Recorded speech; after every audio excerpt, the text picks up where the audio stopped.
this is Steve, and today I'm here to review History Maker Baseball from Keith Avalone at Play.com. It's for 1 to 2 players and takes anywhere from 30 to 60 minutes to play out.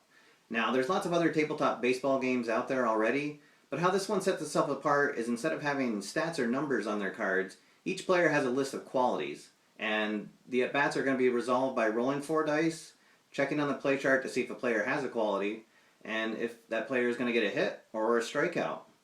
We'll take a look at how all that works later, but first let's take a look at what comes in the box. So here we see the 2 boards that come with the game.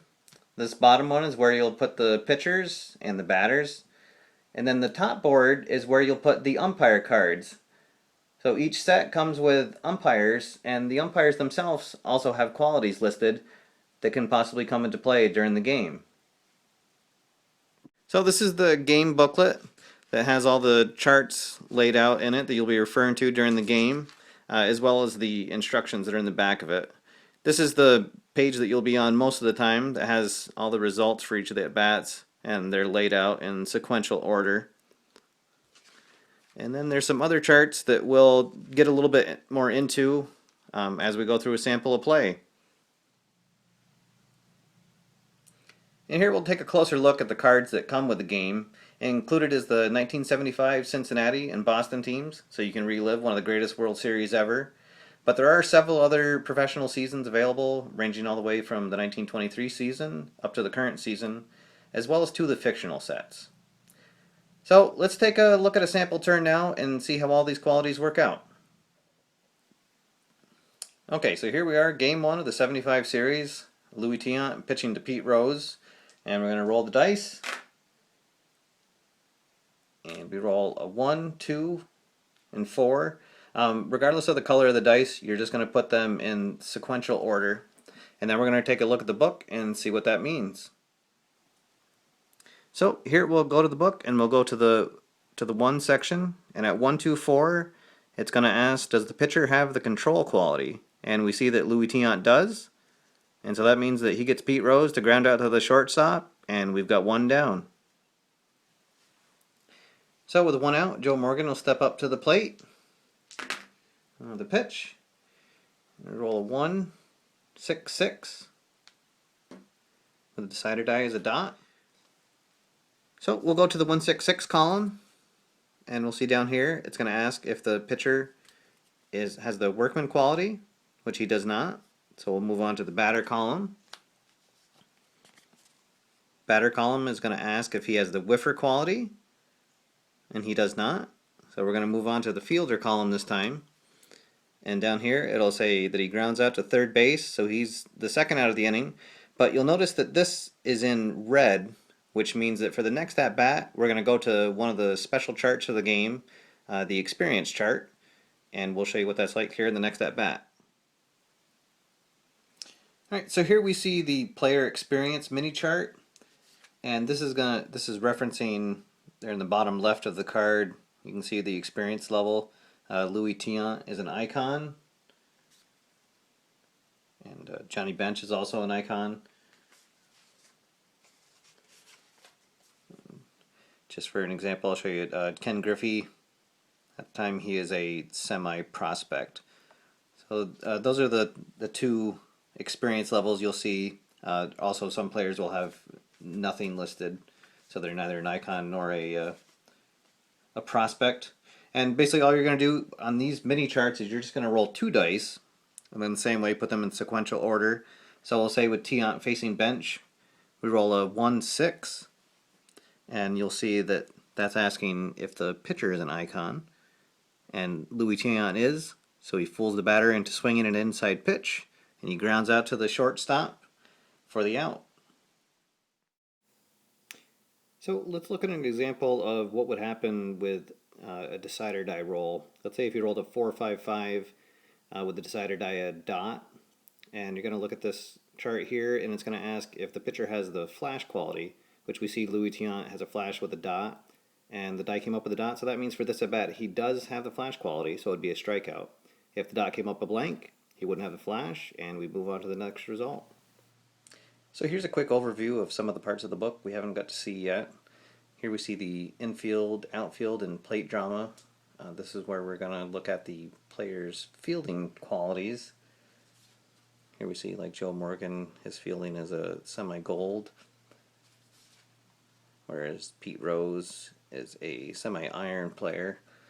So these are going to, infield obviously we'll check the infield players, outfield the outfield, and then the plate drama chart is going to check the control of the pitcher and then also the fielding of the catcher.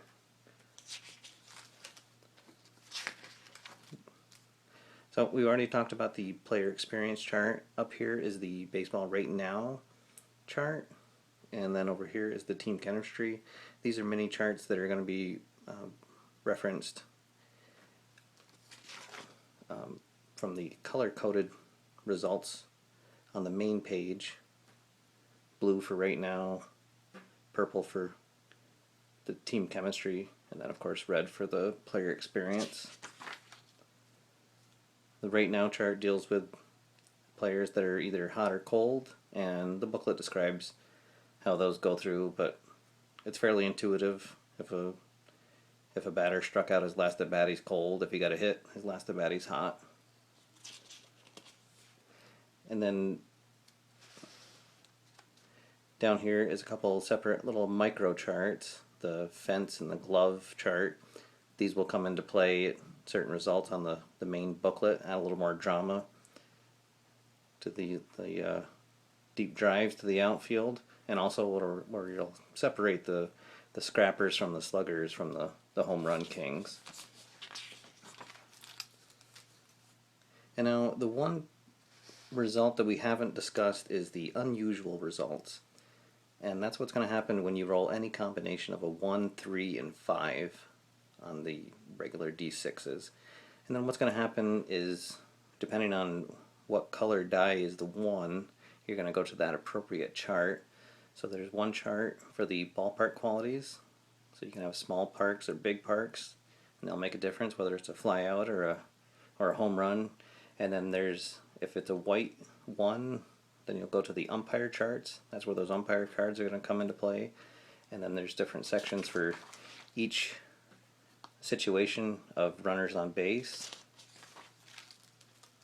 And then finally, if it's a silver 1 and a black 3, you'll go to this play here for the memorable plays in the field. And then finally a silver 1 and a black 5 result will be the box and bogeys chart. And then there's several highlight reel plays that'll come into effect pretty rarely in your game, but when they do, they're exciting. They add a separate little twist to the game. And then also, just real quick, I also wanted to show there's an interesting way that you can play this game, and that's with using actual baseball cards. And there's just a quick section in here on how to use baseball cards in the game. So it kind of goes through there, and it's really kind of a quick and dirty way. You can just open a pack of cards, get a brief overview of a player, kind of rate them by eye, and play the game that way. Another just enjoyable way to play the game. The last chart that I wanted to talk about is the game day chart. And I'm not going to go into too much detail on this because half the fun of this chart is discovering it for yourself. But this is where you'll determine your team's chemistry for the game based on their current win streak or their loss streak. And then you'll get some interesting results that'll come for that, whether the team is in a sunny mood or whether they're in a stormy mood for the day. It's another optional part of the game, but it's something else that adds a lot of character to it and really separates this game from the other baseball tabletop games. Okay guys, so that's History Maker Baseball, and in short, I love this game. I cannot recommend it enough. If you have any interest in playing baseball on your tabletop, head on over to play.com, pick up a copy, and I'm sure you're going to love it too. As for me, I'm going to get back to my game and see if I can get the Red Sox title back at 75.